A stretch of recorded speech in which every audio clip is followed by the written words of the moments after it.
4 एकम 4، 4 दूनी 8، 4 तिया 12، 4 चौक 16، 4 पंजे 20، 4 छीक 24، 4 सते 28، 4 अठे 32، 4 नेम 36، 4 दाएं 40۔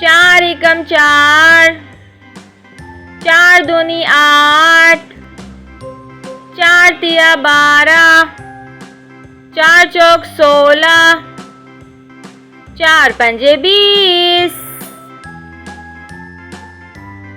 4 छीक 24،